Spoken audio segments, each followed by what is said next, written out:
നമസ്കാരം. നമ്മുടെ ശരീരത്തിൽ നിന്ന് മോഷൻ പോകുന്നതിന് അല്ലെങ്കിൽ മലം പുറന്തള്ളപ്പെടുന്നത് വെച്ചിട്ട് എങ്ങനെ നമ്മുടെ ലിവറിൻ്റെ ആരോഗ്യത്തെ നമുക്ക് മനസ്സിലാക്കാൻ പറ്റും, അതുപോലെ തന്നെ നമ്മുടെ ശരീരത്തിൽ നിന്ന് വേസ്റ്റുകൾ പുറന്തള്ളപ്പെടുന്നത് എങ്ങനെയൊക്കെയാണ് ബുദ്ധിമുട്ടുണ്ടാക്കുന്നത്, അതുപോലെ തന്നെ അത് ക്ലിയർ ആക്കി എടുക്കാൻ എന്തൊക്കെ കാര്യങ്ങൾ ചെയ്യാൻ പറ്റും, അതുപോലെ തന്നെ വയറിൻ്റെ ആരോഗ്യം സുരക്ഷിതമായിട്ട് കൊണ്ടുപോകാൻ വേണ്ടിയിട്ട് നമ്മൾ എന്തൊക്കെയാണ് ചെയ്യേണ്ടത് എന്നൊക്കെയാണ് നമ്മൾ ഈ വീഡിയോയിൽ സംസാരിക്കുന്നത്. അതുപോലെ തന്നെ മോഷൻ പോകാൻ എന്തൊക്കെ കാര്യങ്ങൾ നമ്മൾ റെഗുലറായിട്ട് മോഷൻ പോകാൻ അല്ലെങ്കിൽ മലം സ്മൂത്തായിട്ട് പോകാൻ എന്തൊക്കെ കാര്യങ്ങൾ ചെയ്യണം എന്നുള്ളതാണ് നമ്മളിന്ന് സംസാരിക്കുന്നത്. ഞാൻ ഡോക്ടർ ഹസീന, ഡോക്ടർ ബാസിൽ സോമിയോ ഹോസ്പിറ്റൽ, പാണ്ടിക്കാട്, മലപ്പുറം ജില്ല.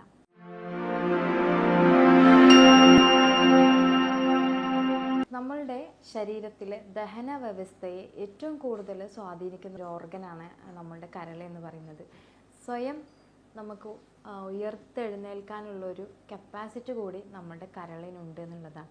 ഒരു പരിധി വരെ അല്ലെങ്കിൽ ഒരു 90% പല പ്രശ്നങ്ങളും കരൾ തന്നെ സ്ഥിരം അല്ലെങ്കിൽ സ്വയം നമ്മൾ പ്രയാസങ്ങൾ പരിഹരിക്കുകയും വീണ്ടും എനർജറ്റിക്കായിട്ട് വന്നിട്ട് നമ്മളുടെ കാര്യങ്ങൾ പ്രോപ്പറായിട്ട് നോക്കുകയും ചെയ്യുന്ന ഒരു ഓർഗൻ കൂടിയാണ് കരൾ എന്ന് പറയുന്നത്.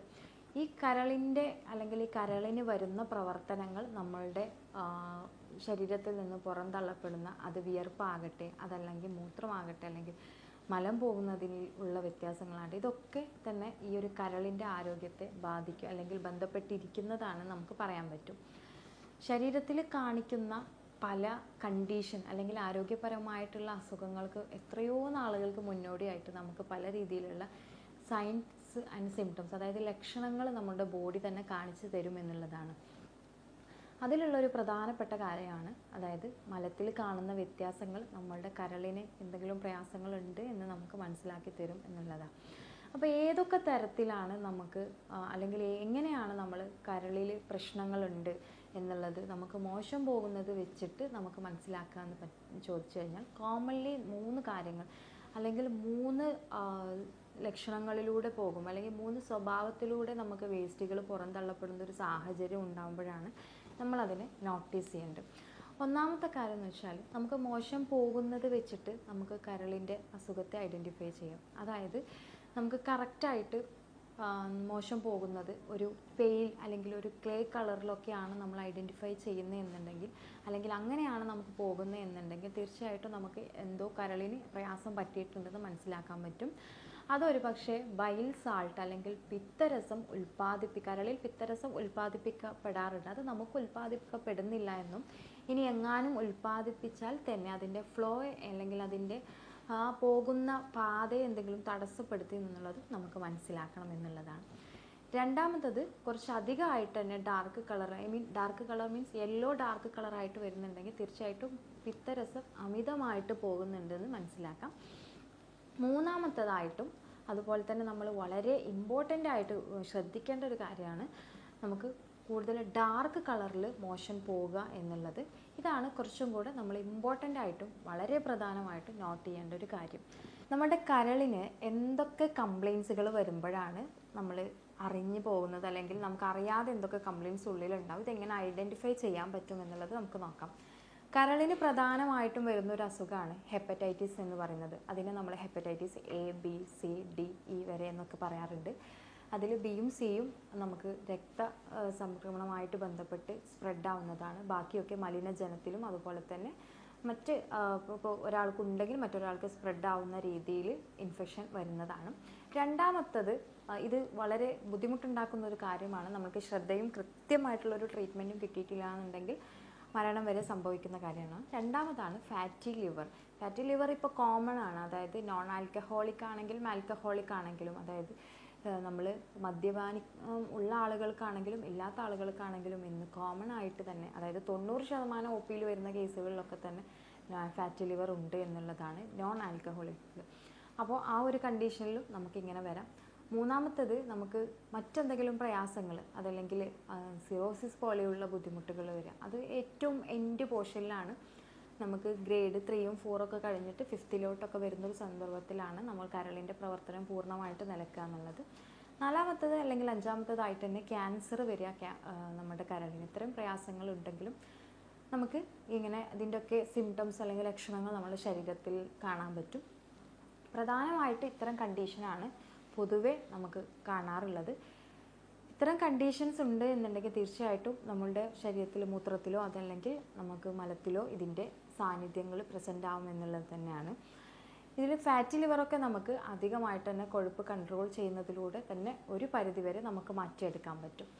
ഇനി ഇത്രയും കംപ്ലയിൻസുകൾ ഉണ്ട് എന്ന് അറിഞ്ഞു കഴിഞ്ഞാൽ നമ്മൾ എങ്ങനെയാണ് അതിനെ ശ്രദ്ധിക്കേണ്ടത്, അല്ലെങ്കിൽ വയറിൻ്റെ ആരോഗ്യമായിട്ട് ഇതെങ്ങനെ ബന്ധപ്പെട്ട് കിടക്കുന്നത് എന്നുള്ളതും കൂടി നോക്കാം.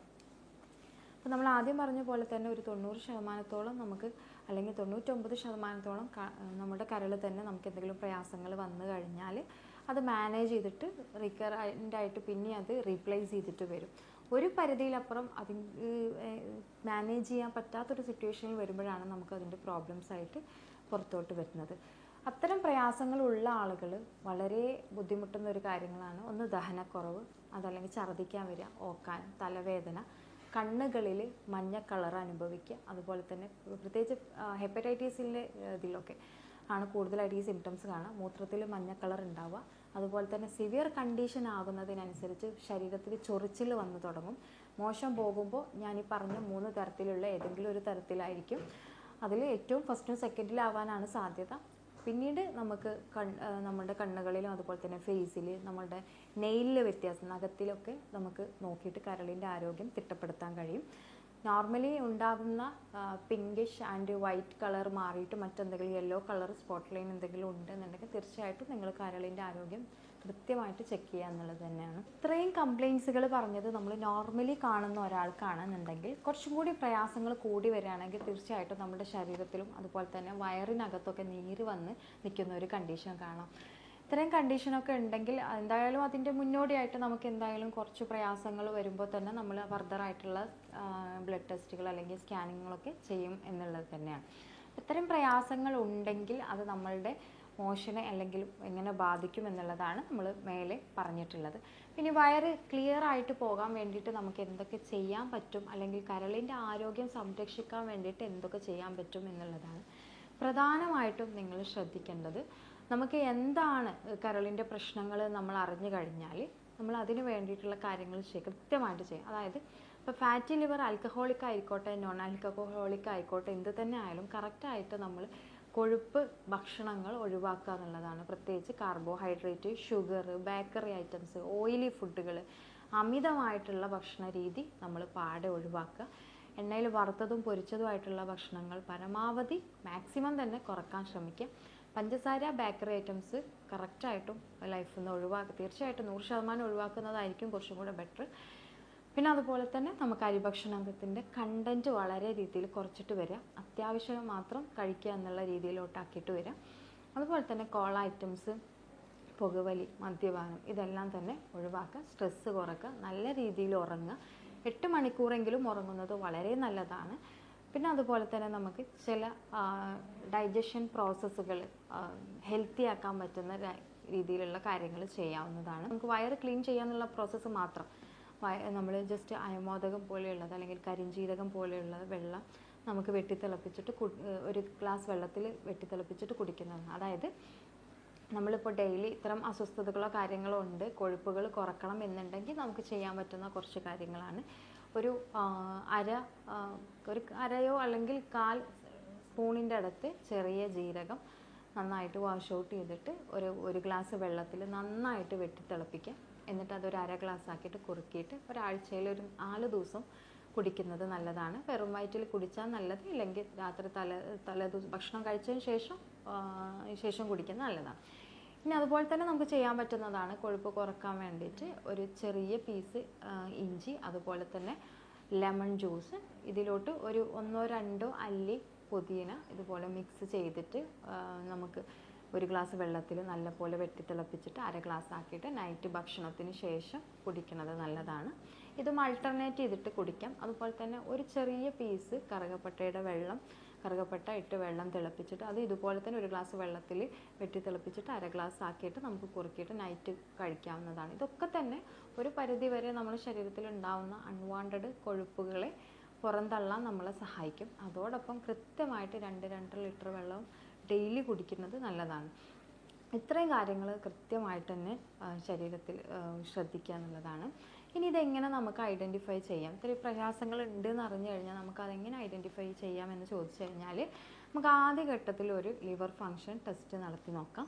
അതിലെന്തൊക്കെയാണ് പ്രയാസങ്ങൾ, SGBT അല്ലെങ്കിൽ എന്തൊക്കെ വേരിയേഷൻസ്, ബിലിറൂബിൻ വേരിയേഷൻസ് ഉണ്ടോ, ഇത്രയും കാര്യങ്ങൾ ശ്രദ്ധിക്കാം. ഇനി എന്തെങ്കിലും പ്രയാസങ്ങൾ ഉണ്ട് തോന്നുകയാണെങ്കിൽ ഒരു അൾട്രാസൗണ്ട് എടുത്തിട്ട് നമുക്ക് അത് ക്ലിയർ ചെയ്യാം. അതുപോലെ തന്നെ എൻഡോസ്കോപ്പി ആവശ്യമായിട്ട് വരും. പിന്നീട് അങ്ങോട്ടൊക്കെ തന്നെ നമുക്ക് എന്തെങ്കിലും കംപ്ലയിൻസുകൾ ഉണ്ടെങ്കിൽ അതിനനുസരിച്ചുള്ള ടെസ്റ്റുകൾ കാര്യങ്ങൾ നമ്മൾ ചെയ്യേണ്ടി വരും. അപ്പോൾ ഇത്രയും കാര്യങ്ങളാണ് നമ്മൾ ശ്രദ്ധിക്കേണ്ടത്. ഇനി നമ്മൾ പ്രധാനമായിട്ടും പറയാൻ പോകുന്നത്, ഇപ്പോൾ വയറ്റിൽ നിന്ന് പോകുന്ന ഒരു സിറ്റുവേഷൻസിനെ നമ്മൾ പറഞ്ഞു. അപ്പോൾ അത് നമ്മൾ ഈ അൾട്രാസൗണ്ടൊക്കെ കഴിയുമ്പോൾ നമുക്ക് ഏകദേശം ഒരു ധാരണ കിട്ടിയിട്ടുണ്ടാവും. ആദ്യത്തെ 2 കണ്ടീഷനിലും ബൈൽ ഫ്ലോ, അതായത് പിത്തരസത്തിന് എന്തെങ്കിലും പ്രയാസങ്ങളോ മറ്റെന്ത് കംപ്ലയിൻസ് ആണ്, ഫാറ്റി ലിവർ ഉണ്ടോ, ഹെപ്പറ്റൈറ്റിസിന് എന്തെങ്കിലും ബുദ്ധിമുട്ട് കാണിക്കുന്നുണ്ടോ എന്നുള്ള കാര്യങ്ങളൊക്കെ ഒരു പരിധിവരെ നമുക്ക് ബ്ലഡ് ടെസ്റ്റിലൂടെ അല്ലെങ്കിൽ USGയിലൂടെ ഒക്കെ അറിയാൻ പറ്റും. അപ്പോൾ അത് ക്ലിയർ ചെയ്യാന്നുള്ളത് വളരെ ഇമ്പോർട്ടൻ്റ് ആണ്. അതെല്ലാം തന്നെ ക്ലിയർ ചെയ്ത് കഴിഞ്ഞാൽ 99% നമുക്ക് ചെറിയ ചെറിയ മെഡിസിൻസും നമ്മളുടെ ഒരു ലൈഫ് സ്റ്റൈലിൻ്റെ സപ്പോർട്ടും കൊണ്ട് അത് ക്ലിയർ ആക്കി എടുക്കാൻ പറ്റുന്നതാണ്. മൂന്നാമതായിട്ട് പറഞ്ഞൊരു കണ്ടീഷൻ ഉണ്ട്, അതായത് ഡാർക്ക് കളറിൽ നമുക്ക് അല്ലെങ്കിൽ ടാർ കളറിൽ മോശം പോവുക എന്നുള്ളത്. ഇത് വളരെ ലിവർ ഡിസീസിൻ്റെ ഏറ്റവും ലാസ്റ്റ് പോർഷനിലാണ്, കരളിൻ്റെ ഏറ്റവും ലാസ്റ്റ് അവസ്ഥയിലാണ് നമുക്ക് ഇങ്ങനെ ഉണ്ടാവുക. ഇതാകുമ്പോൾ എന്താ ഉണ്ടാവുക ചോദിച്ചു കഴിഞ്ഞാൽ, ആമാശയത്തിൽ നിന്ന് നമുക്ക് ബ്ലഡ് വരുന്നൊരു കണ്ടീഷൻ ഉണ്ടാകും. അതായത് നമ്മൾ വോമിറ്റിംഗ് ചെയ്യുമ്പോൾ നമുക്ക് ഡാർക്ക് കളറിലുള്ള ബ്ലഡ് വോമിറ്റ് ചെയ്യാനുള്ള സാധ്യതയുണ്ട്. അതുപോലെ തന്നെ മോശം പോകുന്ന സമയത്ത് മലത്തിൻ്റെ കളർ ഒരു ഡാർക്ക് കളറിൽ അല്ലെങ്കിൽ ഒരു ബ്ലാക്ക് കളറിലായിട്ട്, മെലനിൻ കൂടുതലായിട്ട് നമ്മുടെ ശരീരത്തിന് വേസ്റ്റായിട്ട് പുറന്തള്ളപ്പെടുമ്പോഴാണ് ഇങ്ങനത്തെ ഇഷ്യൂസ് കാണാറുള്ളത്. അപ്പോൾ അത് നമ്മൾ കുറച്ച് ശ്രദ്ധിക്കപ്പെടേണ്ട ഒരു വിഷയമാണ്. നമുക്കത് വീട്ടിൽ തന്നെ ഇരുന്ന് എന്തെങ്കിലും ചെയ്യാൻ പറ്റുന്ന ഒരു കണ്ടീഷനല്ല. അപ്പോൾ തീർച്ചയായിട്ടും ഒരു ഡോക്ടറുടെ ഒപ്പീനിയൻ നിർബന്ധമായിട്ടും തേടുക. ഇത്രയും കാര്യങ്ങളാണ് നമ്മൾ ശ്രദ്ധിക്കാനുള്ളത്. കൃത്യമായിട്ട് തന്നെ ഒരു 25 മുതൽ 40 മിനിറ്റ് വരെ എക്സസൈസ് ചെയ്യുക. 2-2.5 ലിറ്റർ വെള്ളത്തോളം ഡെയിലി കുടിക്കുക. അമിതമായിട്ടും കൊഴുപ്പുള്ളതുമായിട്ടുള്ള ഭക്ഷണങ്ങൾ ഒഴിവാക്കുക. സ്ട്രെസ്സ് കുറക്കുക. കൂടുതൽ സമയം ഇരുന്ന് വർക്ക് ചെയ്യുന്ന ആളുകളാണെങ്കിൽ തീർച്ചയായിട്ടും ഒരു 5 മുതൽ 8 മിനിറ്റ് വരെ നിങ്ങൾക്ക് എണീറ്റ് റിലാക്സ് ആയിട്ട് നടക്കാവുന്നതാണ്. അരക്കെട്ടിന് കുറച്ചും കൂടെ രക്തയോട്ടം കിട്ടുന്ന രീതിയിലുള്ള എക്സസൈസുകൾ ചെയ്യുകയാണെങ്കിൽ അത് വളരെ നല്ലതാണ്. അതുപോലെ തന്നെ കൂടുതൽ പ്രോട്ടീൻ പോകുന്ന രീതിയിൽ എന്തെങ്കിലും അസുഖങ്ങൾ ഉണ്ടെങ്കിൽ പ്രോട്ടീനെ ബാലൻസ് ചെയ്യേണ്ടതാണ്. പിന്നെ ആമാശയത്തിനും അതുപോലെ തന്നെ അന്നനാളത്തിനും നമ്മുടെ ദഹന വ്യവസ്ഥയ്ക്ക് കുറച്ചും കൂടി ബെറ്റർ ആയിട്ടുള്ള ഫുഡുകൾ കഴിക്കുക എന്നുള്ളതാണ്. മൈൽഡ് ആയിട്ടുള്ള ഫുഡുകൾ, പച്ചക്കറികൾ, നട്ട്സുകൾ, അതുപോലെ തന്നെ നമുക്ക് ഇലക്കറികൾ, അവോക്കാഡോ അല്ലെങ്കിൽ ബീട്രൂട്ട്, ഇത്തരം ഫുഡുകൾ, നാരങ്ങ, നെല്ലിക്ക, ആൻറ്റി ഓക്സിഡൻ്റ് ആയിട്ടുള്ള ഫുഡുകൾ, ഇതൊക്കെ ധാരാളം കഴിക്കുക. ചെറിയ മത്സ്യങ്ങൾ ധാരാളം കഴിക്കുക. ഇത്രയും കാര്യങ്ങളൊക്കെ ശ്രദ്ധിക്കുക എന്നുള്ളതാണ് നമുക്ക് ഇതിൽ പ്രത്യേകം പറയാനുള്ളത്. ആരോഗ്യപരമായിട്ടുള്ള ഡൗട്ടുകൾക്ക് താഴെയുള്ള വാട്സപ്പ് നമ്പറിൽ വോയിസ് മെസ്സേജിലൂടെ കോൺടാക്റ്റ് ചെയ്യാവുന്നതാണ്. ഞാൻ doctor Haseena, doctor Basil Somi hospital, Pandikkad, Malappuram ജില്ല.